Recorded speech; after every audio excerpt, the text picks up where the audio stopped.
દ્વિતીય વિલાસ. નવરાત્રિના બીજા દિવસના વિલાસના મનોરથના મુખ્ય સખી શ્રી લલિતાજી છે. તેઓ સ્વયં સંપૂર્ણ આનંદ સ્વરૂપ છે. શ્રી લલિતાજી પોતાના યુથની સખીઓ સાથે સંપૂર્ણ પૂજન સામગ્રી અને ભોગની વિવિધ નવીન સામગ્રીઓ લઈને સંકેતવનમાં જાય છે. ત્યાં સંકેત દેવી છે, જે સંકેતવનમાં દેવી હોવાથી વનદેવી તરીકે પણ પ્રસિદ્ધ છે.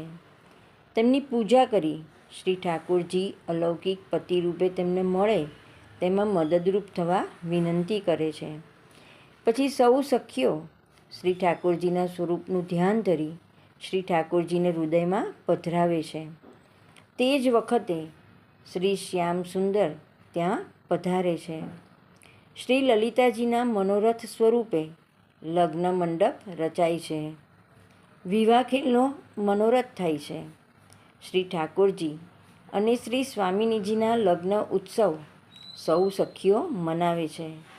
શ્રી ઠાકોરજીએ પણ કૃપા કરીને શ્રી લલિતાજીના મનોરથથી શ્રી રાધાજીને પોતાના સ્વામિનીજી તરીકે સ્વીકાર્યા અને જે ભક્તોના મનમાં અલૌકિક પણ કામભાવ હતો તે દૂર કર્યો.